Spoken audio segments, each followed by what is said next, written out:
Okay, as you can see, I'm here in the Bureau. I'm looking at my Shimakaze project.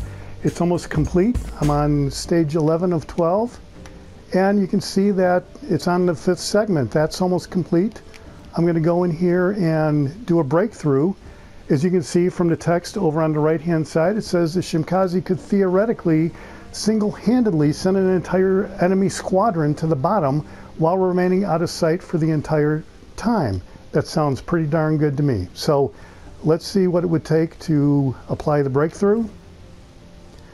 It would be 145 doubloons, 144 doubloons. So we're going to go ahead and do that and complete this project. All right, the project's complete. So here we are with a brand new Shimakaze. As you can see, it doesn't have a commander. I thought it would be interesting to go and take a look at what the stats are before any upgrades or commander assignments, and in that way you can see how much of a difference adding the proper commander makes to... So looking at the stats, the hit points is 17,900. As far as the artillery goes, it reloads every 6.5 seconds, and the shell damage is right around 2,000 hit points, whether you're using high explosive or armor piercing. Torpedoes are 3 launchers with 5 torpedoes in each launcher. The reload time is a lot higher than I expected at 131 seconds. I guess we'll just have to see how that goes after I assign the commanders and everything's all set up. Maximum damage for the torpedoes is huge at 21,367. I personally do not have any destroyers that I've played that come anywhere close to that. The torpedo range is 8 kilometers, which is pretty good, but I had thought that the torpedo range was supposed to be 16 kilometers, kind of like the Goering. The torpedo speed is 76 knots, and I thought that that was even a little bit higher. We'll have to see what happens after I apply some of the upgrades for Shimakaze. The other thing I like to look at down here is the concealment, and the sea detectability range is 6.7 kilometers. I am kind of used to my destroyers being down to around 5 kilometers, a couple tenths above or below that. So we'll have to see what happens after the commander is assigned and the camouflage is set up. Okay, so let's look at the upgrades for the ship. The first one will be Aiming Systems Mod 1. I generally do that on all the ships. So there we go. The second upgrade will be Propulsion Mod 2. I generally do that as well, especially on destroyers. I may investigate the steering gears, but for right now I'm going to go with Propulsion Mod 2. The third upgrade is Concealment System Mod 1. Like I said earlier, I like to see a greater concealment, so we'll see what this does. Hopefully it'll get closer to 5 kilometers after applying this upgrade and the camo and the commander. So we'll see what happens. So, all right. The next one is the mod to the torpedo launchers. This will, it costs 3 million credits, but it will decrease the launcher's reload time by 15%. At the risk of the torpedo launchers becoming incapacitated. I guess I'll have to just try that and see how it goes. I really want a quicker reloading torpedo. All right, so the last one is the Torpedo Upgrade, and you can see here it adds 2,400 to the maximum damage. It adds 18 seconds back to the reload time, so well, I guess I got to try it. Torpedo range is now 11 kilometers instead of 8, and the torpedo speed's a little slower at 67, so I guess I'm just going to have to play with this and decide whether I want to do it, but for right now I'm going to go ahead and do it. Okay, so I'm looking at the loadout, and the thing that I want to do here is set up the camouflage. I want to use a Type 1 camouflage and create a permanent camouflage out of that. So as you can see down here, it's going to take 25 of the 61 Type 1 camouflages I have to create a permanent camouflage. So I'm going to go ahead and do that. All right, so I'm going to select that. Okay, so now you can see that the C detectability range, it's a type 1 permanent camouflage, and it's a grade 1, type 1, grade 1 permanent camouflage, and you want to be up to grade 4, which will give you the 4.5% plus and minus for the C detectability range and incoming fire dispersion. I happen to know that you need 750 available paint cans to do it. I have 222 right here, so I have to burn some camos to get that done, so we're going to go ahead and do that. Okay, so now we're going to assign the commander to Shimakaze. That is going to be Tanaka. And let's go look at his profile real quick. You can see that his base trait is to increase the damage of your torpedoes by 4.25%. The inspirations I have are Eric Bay, which increases the concealment by 4%, and original Tyrwhitt, which will reduce the torpedo reload time 2.5%. So let's see what difference it makes with this new commander. So we're back on the stats page for Shimakaze, and let's look and see if the upgrades and the commander made any difference here. So the hit points are still 17,900. The artillery, the reload time is 7.2 seconds. I think that's a little higher. The shell damage is still about the same. Let's look at the torpedoes, because at over 2 minutes, that was kind of that was startling, actually. So let's take a look here. So the reload time is a little over 1.5 minutes. The maximum damage is now 24,000, which is pretty good. Torpedo range is 11 kilometers, that's pretty good. It's not as good as the Goering, but it's still pretty good. Torpedo speed of 71 knots, I guess, is pretty good.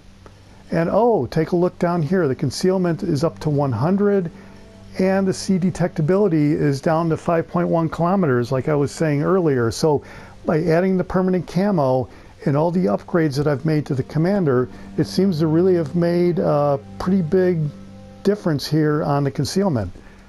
So the last thing to do is take it out on its shakedown cruise, and it's going to be a standard battle. I feel pretty confident with this thing. We're just going to give it a try and see how it goes.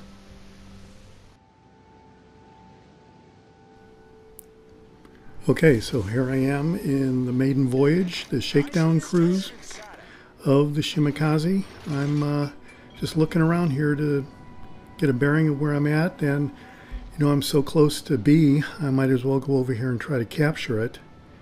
There really shouldn't be any other ships here, any enemy ships anyway. So I'm just going to go up here and see what's up here. There's a Yamato over here. I'm targeting them to see what the intercept looks like. Same thing over here with this Yamato. I've got 11.5 kilometer range on these torpedoes, so this 8 kilometers is no problem. So now I know there's a couple of Yamatos in Massachusetts, a lot of hit point potential here. And now I see that you know, it's contested, so there's somebody in here, and I'm going to move out because I really don't want to get into a gun battle with another destroyer at this point. I'm looking to inflict as much damage as I can and basically see what the potential is of the Shimakaze. So I'm going to start angling over here to the right and think about shooting at least one spread of torpedoes at the Massachusetts over here. So you can see that I have 3 launchers, and I've gotten to the point where I definitely do not launch all 3 launchers at the same target at the same time. And I will do one launcher. Here I'm checking out the widespread to see what that looks like. So here this Massachusetts isn't even moving, and there's that other Yamato right next to him. So there's a good chance that if I missed Massachusetts, I will get an accidental hit on the Yamato, which is not a bad thing. So after a few minutes here, I'm going to launch another set of torpedoes. Going to keep one in the chamber, and of course here I'm going to run into an island, which is not ideal, but I successfully negotiate that, and here's a couple more targets of opportunity right here. And so here I got 3 hits on one of those battleships, probably the Massachusetts, and you can see right off the bat I'm up to 45,000 on just 3 torpedo hits. So average of 15,000 damage per torpedo hit is pretty good, and it was really without much effort here. So the Shimakaze looks like it can really inflict an extreme amount of damage. I choose to abandon the Alaska and that other battleship over there to go after this Yamato. It's looking like it's got a lot of health left, and even this Massachusetts over here. So he already got hit several times, so I'm kind of thinking he might be vulnerable for some more action, but you can see he's moving away from me, and the intercept is 13.5 kilometers, even though he's 9 kilometers away, so he's really steaming away from me. This is a good tactic if you're in a destroyer, a cruiser, or even a battleship, and you're being pursued by a destroyer. Just start moving away from them, and the intercept point for their torpedoes is almost impossible, and they have to try to get you with their guns. And here you can see I'm kind of ignoring this destroyer because he's 6.7 kilometers away. And this Yamato looks like it's kind of starting to turn. I'm going to wait for his speed to stabilize so he's not accelerating or decelerating. And you can see I take a shot at him. And then I see this Massachusetts over here is kind of, you know, moving at a constant rate, and I'm going to take another shot at him. And I'm going to stop and just check things out and see how everything's going, let the torpedoes play themselves out. As you're chasing down ships, though, with a destroyer, I like to use the torpedo targeting display to show me my quickest route to an intercept, which is basically what this is doing. So if you're many kilometers away, here I'm going to take out an island.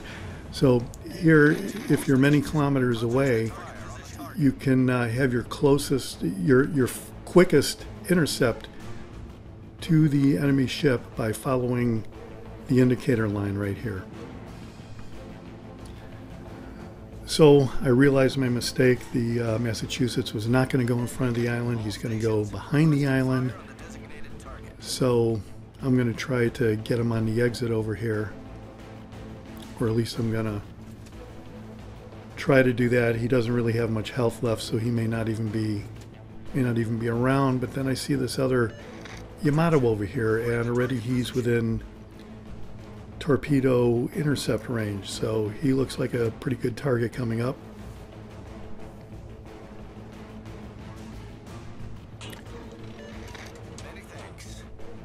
And this Massachusetts looks like he's just hugging these islands here. He knows he's in trouble. And I'm going to take a shot at him just in case he's wandering out.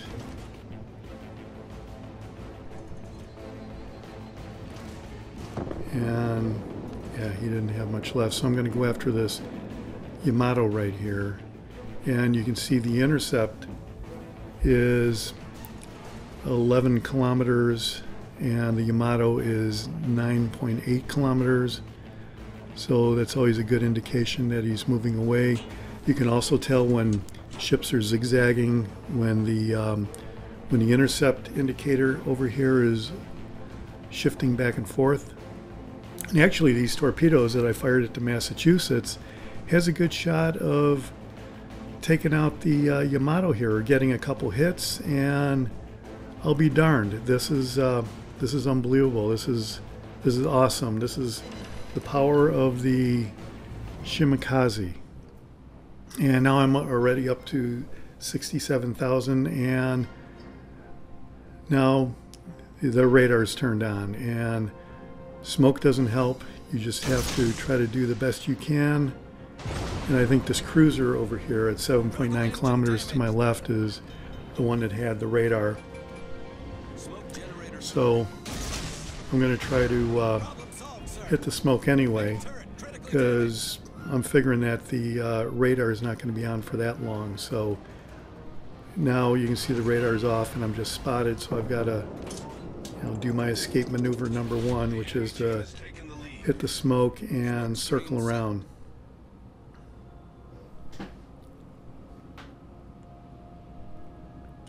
And you can see those torpedoes that I shot are still going, and a Yamato might get hit in the tail with one of those torpedoes still. Yeah, there you go. He got hit, and 82,690 damage just like that. Only 6 torpedo hits, which is kind of unbelievable. You can see my my motor is kind of having a problem there for a while. That was because my legendary skill to prevent that was not activated because the enemy was farther away than 6 kilometers. My commander is ranked up to legendary 2, so I believe that that skill was not activated yet. And now this Wichita is closing in on me. I think he's gonna come close to taking me out here because I don't have any smoke, and I'm kind of like really vulnerable here. And the Wichita has plenty of maneuverability, so I have no hope of actually getting him with the torpedoes. But got to do something here. So just doing the best I can. I'm kind of like stuck in between 3 people. And as you can see on the mini map here, I was exactly in the middle of 2 destroyers and a cruiser. So that was it for my shakedown cruise with the Shimakaze. 82,690 damage. Overall, I think fairly good. I really like this ship. I think I can probably configure the torpedoes for a longer range if I work with the commander a little bit, but I'm afraid that to do that I would have to sacrifice reload time, and I don't really want to do that. Well, there you have it. That's the shakedown battle for the Shimakaze. Overall, I think it's a really good destroyer with a lot of damage potential, and I think I'm going to really enjoy unleashing the Shimakaze. This is the Jaguar, and I'll see you on the high seas. Thanks for watching, and hit subscribe if you like it.